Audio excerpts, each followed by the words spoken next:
Welcome to season 2024 of the Repco Supercars Championship. We're kicking off our weekend here at the Thrifty Bathurst 500 and getting our first one of our first media obligations and first proper media conference of the season with the team representatives for some of the key teams up and down pit lane before we get on track today. Running from left to right, my left to right, Dr. Ryan Story from Shell V-Power Racing, Jamie Whincup from Red Bull Ampol Racing, Simon Brookhouse, Tickford Racing, and Adrian Burgess for Team 18. Gentlemen, thank you all for taking the time for us this afternoon. Jamie, I'll start with you. We were just talking to you. A bit worn out. You had a big weekend first off, and you're back here at the mountain again, ready to go racing once more. For sure, yeah. We had the Bathurst 1000, 12-hour, I should say. We're at the 500 this weekend, and the thousands later in the year. And there's a 6-hour in between all that. Anyway, the 12-hour is great. Quite a big crowd. Great race with the weather. And yeah, as I was saying to the boys, I don't bounce back as quick as I used to. It was very, very slow Monday, Tuesday, trying to recover. I got stitched up by the engineers though. I had to start and finish the race, so my job was 12 hours long that day. But no, had plenty of fun. Great event. Supercars did a great job, and looking forward to this weekend. Now, as a team, the team competed obviously as well, the 12-hour. How is everyone on that side of things getting ready to shift gears to go into Supercars mode? And I guess overall, how's the team been going in this preseason as we tee up for another big year? Yeah, we've never had that challenge before, having most of the Supercar crew compete last weekend and run the Pro Car at the 12-hour, and now have to switch into Supercar mode for this weekend. So that's a new challenge for us. I've got full confidence they'll do a good job. But all things running smooth at Red Bull Ampol Racing. We shook down both cars, had a very, very good test day. No gremlins, just a couple of little config things. So no, we're in a good place, ready to go, and looking forward to getting out there and see where we stack up against our competition. You've been asked it quite a bit already in the preseason, but you've got some of the youngest drivers on the grid, and you've got a new sort of driver dynamic going in there. So Can you speak from your position? How have Will and Brock gotten on so far, and what are you looking for from them this weekend? Yeah, that's also a big change for us. We go into the year without a driver that's won at least one championship. So yeah, in my opinion, I feel like we've got the youngest and most exciting driver lineup that we've seen in a long time. I'm a fan of both guys, so looking forward to seeing how they go this weekend and beyond. But I certainly wouldn't have signed Will, and we wouldn't keep committing to Brock if we didn't think they were the real deal and good enough to do the job. So time will tell. See how it all plays out. You've mentioned a friendly rivalry you want to foster between the two of them, but there's certainly an expectation there's going to be a huge rivalry up and down pit lane amongst the level of competition this year. Can you just speak to where you guys are sitting and how you view your competitors up and down pit lane, especially these guys sitting up here next year? Yeah, we've always had the luxury of the drivers being at different stages of their careers. There was a good almost 8 years between Craig and myself, and there was another 8 years between myself and SVG, and then I think there was more than that between SVG and Brock. But now we've got two drivers very similar aged and similar skill level and at similar stages of their career. So my job is to make sure we don't have a Lewis Hamilton, a Fernando Alonso scenario back at McLaren, which happened, when was that, late 2000? Yeah, 2007, where they both just ran into each other and Ferrari ended up winning the championship. So that's going to be my biggest task this year, to make sure that there's a healthy rivalry between the two. And but to answer your question, where we stack up against the rest of the field, we don't know. The Gen 3 product is so similar. It's anyone's game at the start of the year, and as it always does, it comes down to who wants it the most, and hopefully that's up to us this year. Awesome. Thank you, Jamie. I'll go to the gentleman on your right. One face that we haven't seen very recently, but we're very happy to have him back. Ryan Story, welcome back to the Supercars paddock and back on the ground. How's it feel? Feels good. It's the first time at Bathurst for a while, and apologies for being late for the press conference. Virgin lost my bag. Well, you flew in the whole Hollywood style, so it was a good way to start the year, I could imagine. I was just scared of the fine, Mitch. That's really all it was. Fair enough, then. In terms of the team itself, though, I mean, obviously getting yourself back into the fold and really wrapping your fingers around the organization back at DJR, a team that, admittedly had a pretty difficult 2023 season and is definitely, really seems to be focusing on rebounding and getting back to the top step of the podium regularly. How do you see that transition going for the team, and what have you been trying to put into the organization from your perspective? Well, it's early days for the team. The off-season for us is predominantly focused on our role as the Ford homologation team. So we've obviously been to Windshear twice and got through the aero program, and we're really excited about aero parity. And then subsequent to that, we've embarked upon a very ambitious program to get the engines on the Ford side right. So we've focused the predominant portion of our off-season campaign really on that task. And for us, as the Shell V-Power Racing team, we're really looking forward with the calendar starting this weekend and going racing. So it's going to take a little bit of time for us to get back to where we want to be and be consistently competitive and have two cars up there fighting for trophies week in, week out. We're not shying away from that challenge, but our priority first and foremost is to have competitive Fords on the grid. Excellent. And looking towards that preseason, right? Obviously, like you said, a lot of workload through the off season, but once you got out on track, can you talk about how the team feels? How do Will and Anton feel behind the wheel? Obviously, with the changes to the car aerodynamically, there might be little subtle differences they might be feeling there. What is your take and what is your read about your two lead drivers? Well, I think these guys just want to go racing.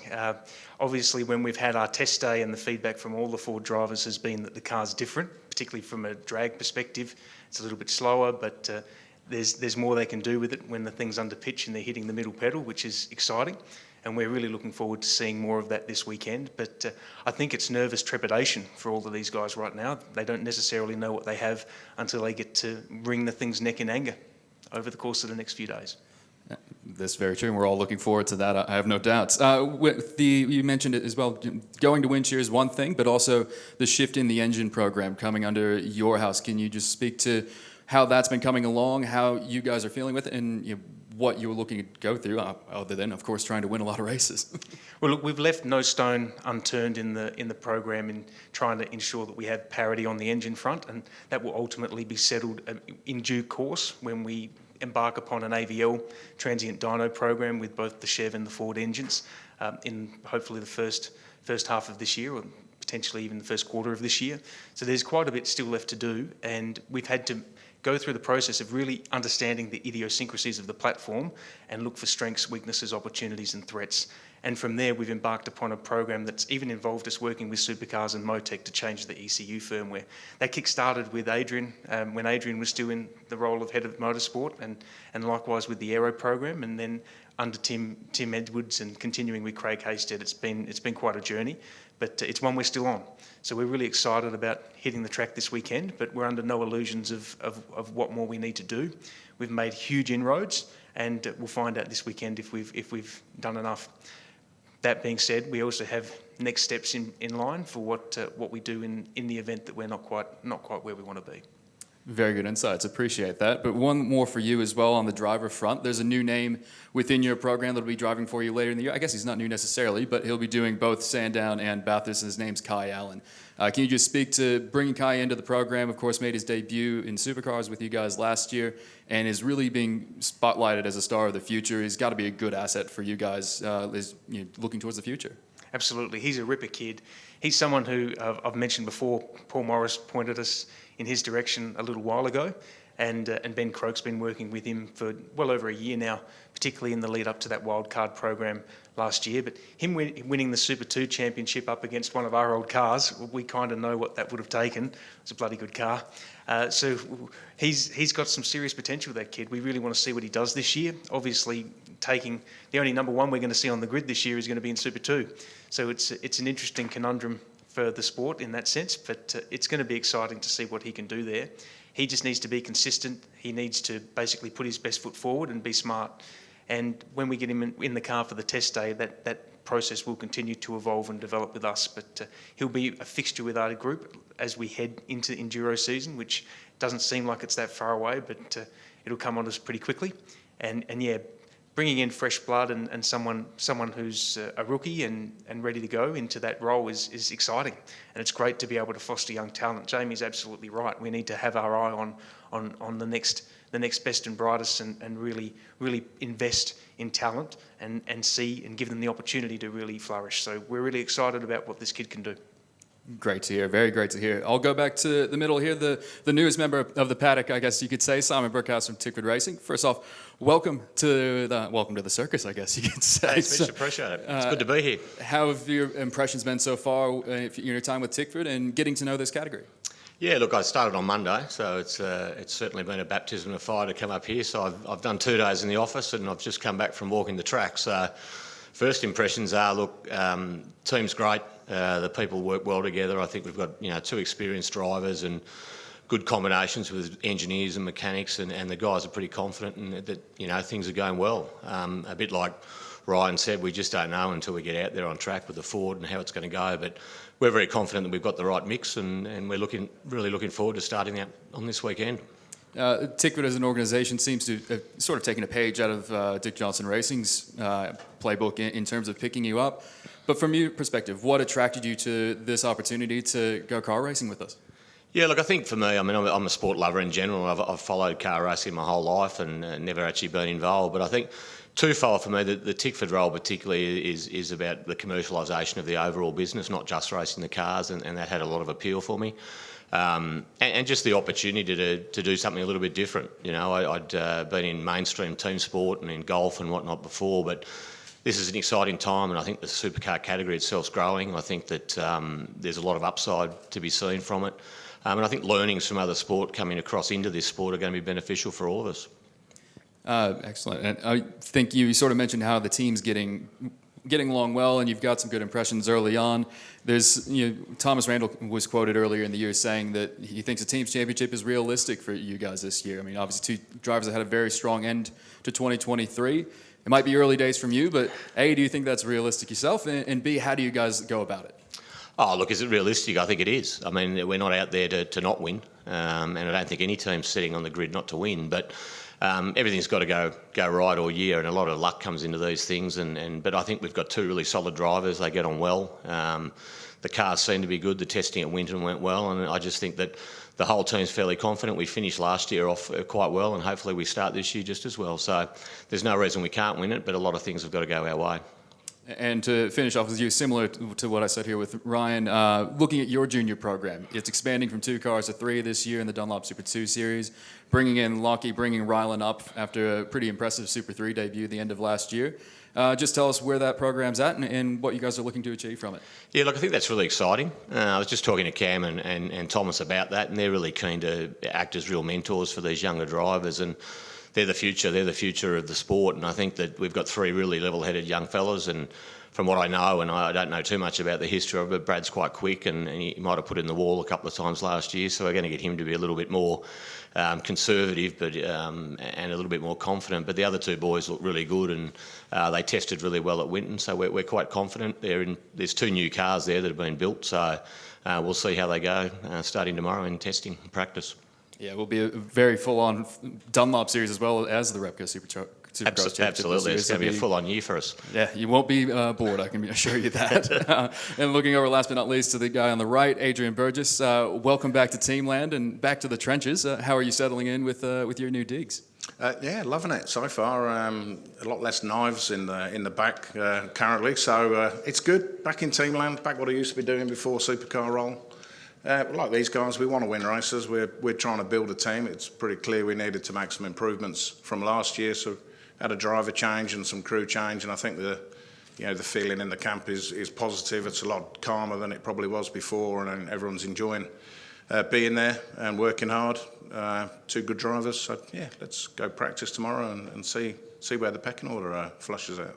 I could imagine the driver dynamic isn't too much isn't going to be too different from considering Dave and Mark have driven together before, but a lot of staff changes internally. The engineering program is quite a bit different. So how do you see the overall program gelling? It's very early days, but I guess we'll learn a lot this weekend.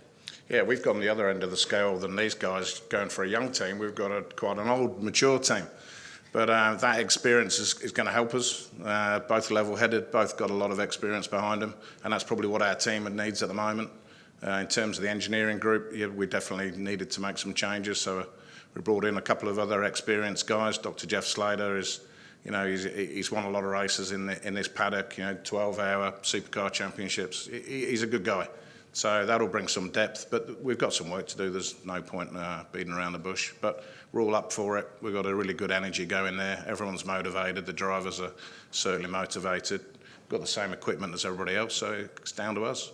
And obviously, the team picked up its first ever win last year, which is a wonderful thing to see. But outside of that, the results didn't quite pop up quite as often as they probably could have. How are you looking to build that consistency? And being with a team that has changed quite a bit, it's going to be important, I could imagine, to try to find stability and keep it there through the duration of the year. Well, I think first we need to understand the car in more depth than they previously did. I don't think they knew why they won, and they didn't know why they weren't quick the following weekend, where some of the other teams there that have been more involved in the development process and the design and the construction of the prototypes and the run of the prototypes. These are serious teams. They understand what every single thing does and why it's been designed that way.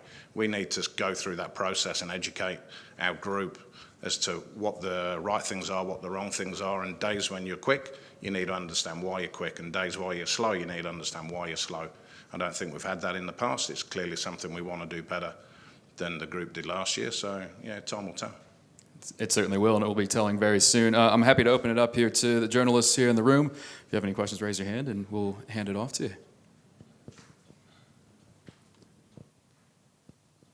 Jamie, I'm sure this is an obvious question, but I'm sure you've spoken to Will and Brock about the expectations this year. Have you sort of addressed, it's nearly impossible for these young kids to immediately feel what SVG was, but have you talked about that, and what's the message around those kind of expectations?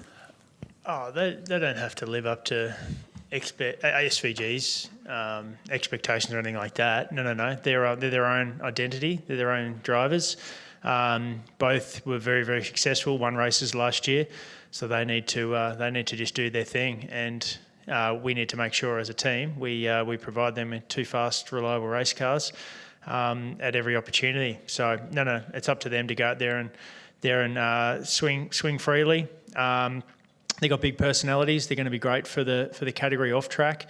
We've just got to make sure that on track is as good as off track. Adrian, you said there's a few less knives in the back now you're in this role, but there's people in pit lane who have publicly said you shouldn't even be allowed to be here right now, having come from Supercars. How do you respond to that and the suggestions that you've got some sort of advantage having been in the role that you were beforehand? There's a corny line what I won't use, but everyone's entitled to opinions. I don't think they fully understood the role and what I actually did. So I didn't have setup sheets. So you don't get setup sheets. You don't take their setup sheets. The business has data, but my role wasn't looking at data. That was my data engineer's role. So my job was more the politics. So I can understand why people may have been upset. I can understand why people say I should have been in the garden for 6 months. If people wanted to pay for me to be in the garden for 6 months, I would have done that. I respected my contract. I did everything that Supercars asked of me. There's no issue here. It's play on and get on with it. So did you find that offensive, though, that people were saying that? I didn't find it offensive. If I was where they were, I'd probably be saying the same thing. But there's probably more information that moves around with mechanics and engineers and drivers than there was in our position. And if anyone actually questions my integrity, then they can come and see me outside the press conference and we'll have a chat about it. But, I know how I play the game. I've been in this industry 38 years for a reason. This is why I'm great. And I do believe I play it a straight way. I play with a straight bat, and that's what I'll continue to do. Thank you.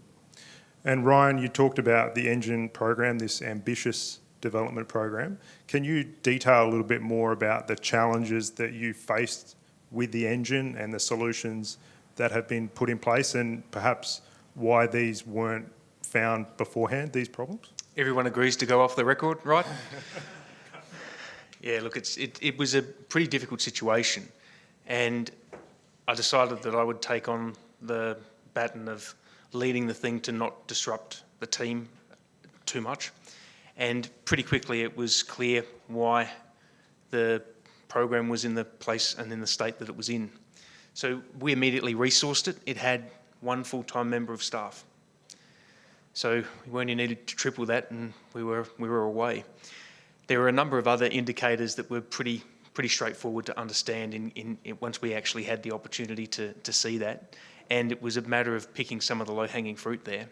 But then it was a matter of really understanding and characterising the engine, going through a year's worth of data, and we only have DJR's data anyway. So we've had to use DJR's data in that flash anyway. I mean, I probably couldn't give DJR's data from 2023 away at the back of the pit lane here, but we were able to go through the course of the year and see where the engine had its strengths and weaknesses. We worked through a raft of changes, both from a hardware point of view, from a calibration point of view. It's been all-encompassing, and there hasn't been anything that we've left off the table. And then working in conjunction with Supercars through that process, we've got a clear rule set that we're bound by. So we know what this engine is capable of, and we know what happens if we fit it in the window without necessarily understanding all of the vicissitudes associated with that. So that's kind of where the program kicked off for 2023, and all credit to the previous program that was in place. The engine, they delivered 2 engines per Ford last year, and they were reliable engines. But in terms of understanding where there were potential weaknesses and how to address that, there was no plan. So we developed the plan, we worked in conjunction with the series, and we've made huge inroads. We can't quantify what they are just yet, but I'll answer that one on Monday. Monday. That'll do. That'll give me overnight Sunday to think about it. How much of a rush has it been to get all of that done before this weekend? It's been massive. It's been absolutely massive. And we've had a couple of opportunities to go on track, but they're few and far between, as it happens anyway. I mean, Tony Quinn had gone about a process of basically resurfacing QR. So QR was out of action for a bit. We bought torque sensors online with T8 and with Premiere at Southport before Christmas. We then had a day at QR with Premiere and with T8 on the 16th of January. And before that, the next time we were able to get on track and really validate these things was at the DJR Teams test. So it's one thing to develop, from an engineering point of view, an engine in a steady state environment on a water brake dyno, but that doesn't give you the full picture. The only way you're going to gather the full picture is when you're on track. The best way to gather the full picture is on an AVL transient dyno, and we're getting there. And the series is committed to all of these things, which is exactly what we want them to do. It's everything we can ask for and more. We just need to get to that point and make it happen. And so, Jamie, as the opposing homologation team, what's your comfort level going into this weekend with the other side having an upgraded engine, but this transient dyno stuff hasn't been done yet? Well, there's nothing that's gone on in the past that's going to make us comfortable at all. All this engine and aero work should have been done in 2022. That's when we were homologating cars and engines and taking them to the party to homologate and get ready for 2023 season. So if the engine was done properly in the first place, we would be in a much better position from a homologation team point of view. Like the time, money, effort that we've spent talking about parity for 18 months now. Has been very, very, very, very painful. So it's great news that finally things are starting to get done, and hopefully there's some improvement. But as we sit right here now, we don't know if this is going to continue for another 18 months or not. The good news is DJR have got very, very good runs on the board, so they seem like a much more capable organisation to be able to get it right than the previous. The previous supplier. Now, I'm good friends with Robbie Herod, and we're good family friends. But he'd never done race engines before. It's only been road car engines. So, and the damage that's gone on the last 18 months is huge. So let's all pray that we're going to get it sorted pretty quickly. I think we're in a good place aero-wise.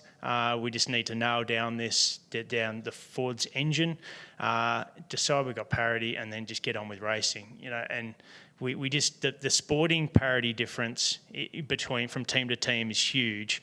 The technical parity is a fraction of that, So we just need to lock it in, get rid of the what's it called, ATB, the 5 trigger setup, Don't 5 out of 10, whatever that is, whatever that is called. Bin that.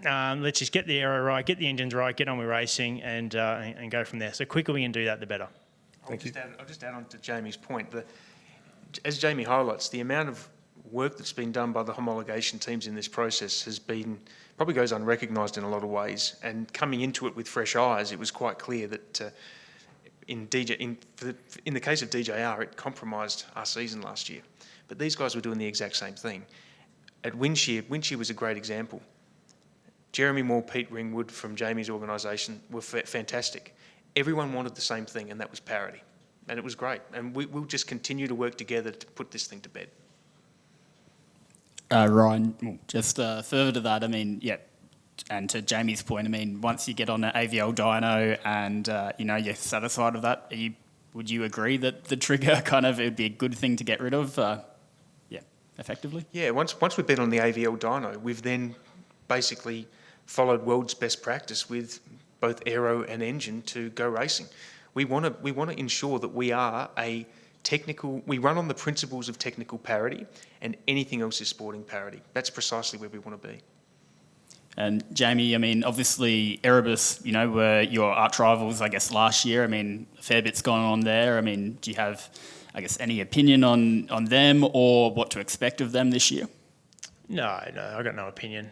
That's a question for them. I'm just worrying about the performance of our own team, and as always, the competition's going to be strong. It's the challenges are going to come from everywhere, probably including Erebus. Looking forward to just getting out there and going racing, and may the best team win.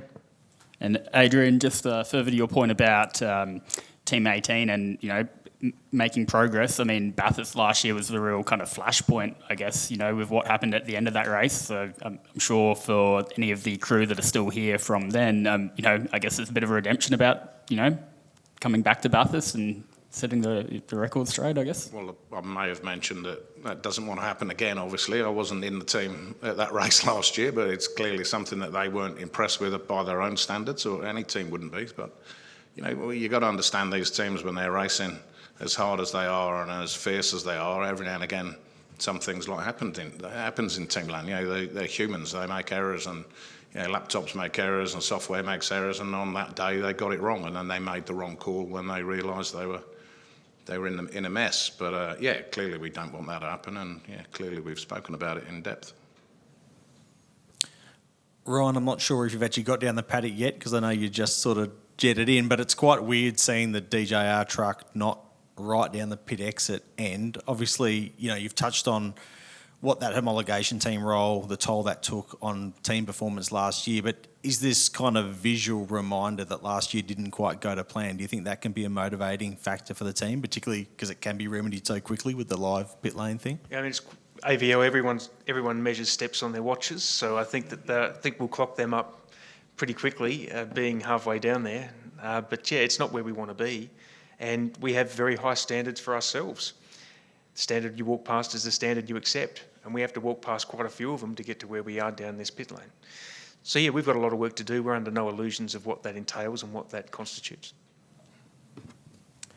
Ryan, you referred earlier to next steps regarding the engine. We know that the AVL dyno won't be for a little while. What happens if, say, tomorrow or Saturday, a disparity between engine performance is demonstrated? What are the next steps, I guess, immediately and then for subsequent events? Well, as Tim Edwards, I believe, has gone on the record and talked about, there's more sensors on the cars, including the torque sensors, which have been used in the lead up to the beginning of the 2024 season here. Let's cross that bridge when we come to it.